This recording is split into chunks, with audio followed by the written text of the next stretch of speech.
Recently, I ran an ad that many of you may have seen talking about some resources I have available to help your daughter if she's anticipating her first period.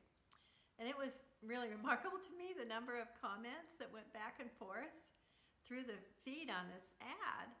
And it was moms explaining when they had their first period and all different ages. And then they started talking about when their daughters had their first periods, and again, all different ages. So it really helps us to see that you can't just pin down a moment in time for this event to happen. There are some signs that you can look for, but no one's going to say it'll be this month of this year. That's just not going to happen. So the best thing for you as a mom who's anticipating your daughter's first period is to make sure she has all the information she needs ahead of time. And that's where my resources come in. That's my goal.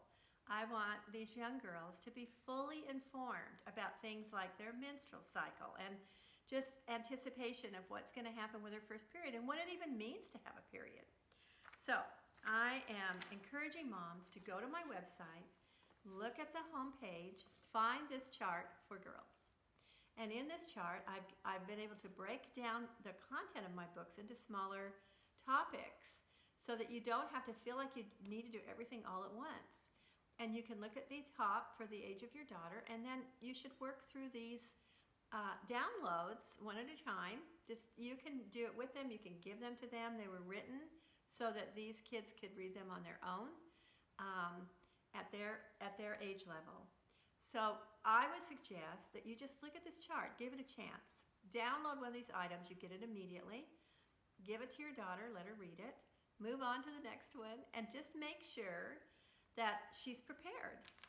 If she's prepared, I've gotten emails from lots of young girls who tell me, because I read this material, I was very confident when my period started. There weren't any surprises. And that's what we want. We want them to feel confident and secure. And that comes from them having a good understanding of the basic biology behind the beginning of their first period. So I'm here to help you. I'm Dr. M with Anatomy for Kids.